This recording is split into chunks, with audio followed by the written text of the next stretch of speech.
Okay, let's dive into this. Welcome to The Explainer. Today, we're unpacking a really fascinating blueprint. We are going to look at a comprehensive step-by-step guide laid out by a creator that breaks down exactly how to build a fully automated kids channel using a whole suite of AI tools.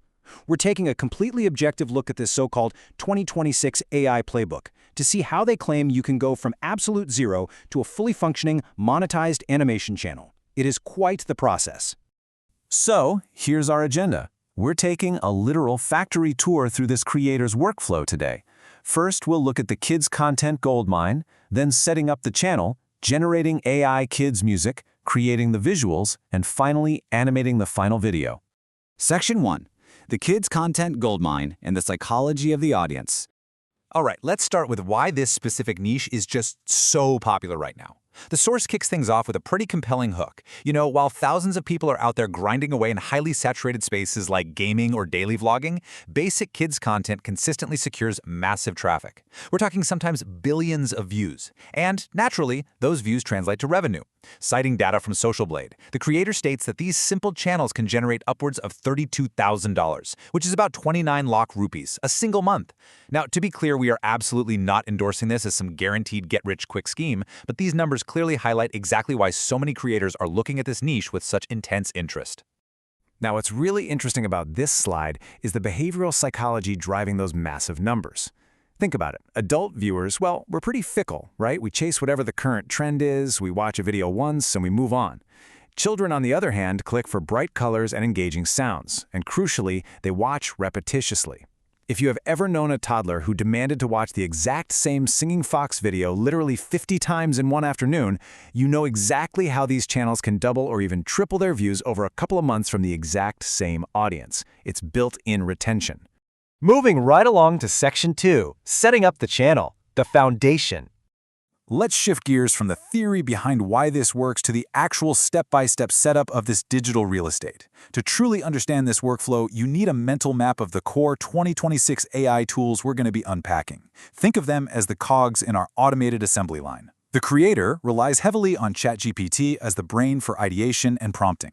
Then, Suno AI steps in as the audio engine. Finally, a clever combination of Visk AI and Grok AI handles the visual generation and the animation. But before we even generate a single piece of content, the creator stresses some absolutely crucial back-end configurations. They actually use ChatGPT to brainstorm catchy channel names, something like Mini Music Monsters, and to generate the tags, descriptions, and logos. But here's where it gets highly strategic. You need to select your target country, like India, set the categories specifically to music, and strictly define the audience as made for kids. And here's the real kicker, enabling auto-dubbing. This is an incredible time saver. It allows the content to reach foreign countries completely hands-off. You are essentially multiplying your potential viewership without doing any extra manual translation work whatsoever. Section 3. Generating AI Kids Music. Script to song.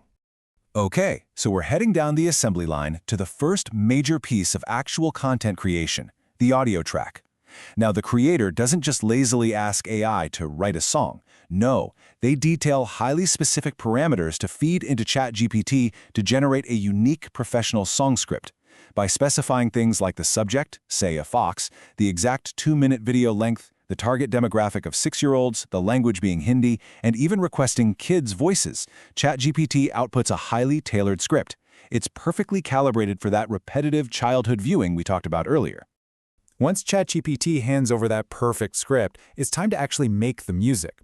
The workflow here involves taking that text output and bringing it directly into Suno AI. The creator specifically advises selecting custom mode, pasting in both the script and the musical style description that ChatGPT generated, and just hitting generate. And actually, the creator offers a really fascinating pro tip here. Users can even upload a brief snippet of their own voice or a specific audio clip to act as a style reference. This ensures the generated track has the exact vibe and sound they are looking for. Section 4. Creating the visuals. Prompting the scenes. So, we now transition to the visual generation phase. Historically, this was the massive bottleneck for this kind of content. I mean, high-quality 3D animation used to be incredibly expensive and took forever. To completely bypass this, the creator breaks down a brilliant strategy. First, you ask ChatGPT to break the song script down into a series of visual scenes. let's say 18 separate prompts. Then you literally search YouTube to find a popular 3D kid style you like, take a quick screenshot, and simply drag and drop that reference image directly into Visk AI. That image acts as a visual anchor, keeping your style perfectly consistent without any manual 3D modeling. But here is where the workflow hits a bit of a speed bump. Think about it. If you have 18 different scene prompts, pasting them one by one into an image generator is going to be incredibly tedious. So I want to pose this question directly to you. How do we generate a full sequence automatically without manually entering every single prompt? The answer is a specific little automation tool called the AutoVisk Chrome extension. This right here is the creator's absolute secret weapon.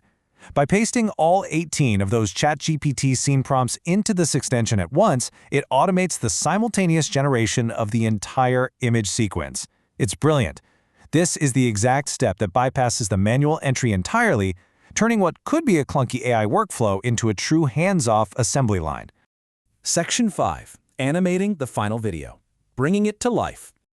All right, we've reached the final piece of the AI puzzle, bringing our static images to life with motion. We have our audio track, we have our sequence of Visk AI images, so the creator walks us through using a tool called Grok AI coupled with the AutoGrok extension. The process is so brilliantly streamlined. You get a master animation prompt from ChatGPT, open up Grok AI, fire up the extension, and import your image sequence. The extension just takes over, automatically animating the scenes based on your prompt. And they gave a really great troubleshooting tip too. If the images accidentally import out of order, you don't have to start over. Just ask ChatGPT to reverse your animation prompt from last to first, and it fixes the sequence perfectly.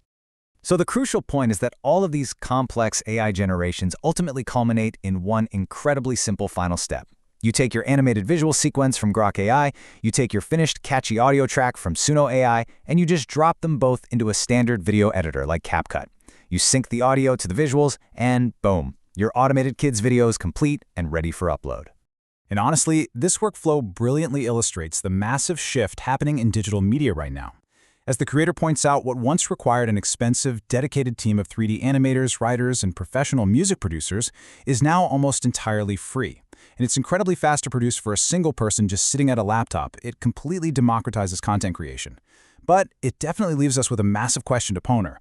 If literally anyone can spin up a fully animated, custom-scored video in a matter of minutes, is this level of extreme automation going to become the new expected baseline for all creators going forward? Something to think about. Thanks so much for joining me on this explainer, and I'll catch you on the next one.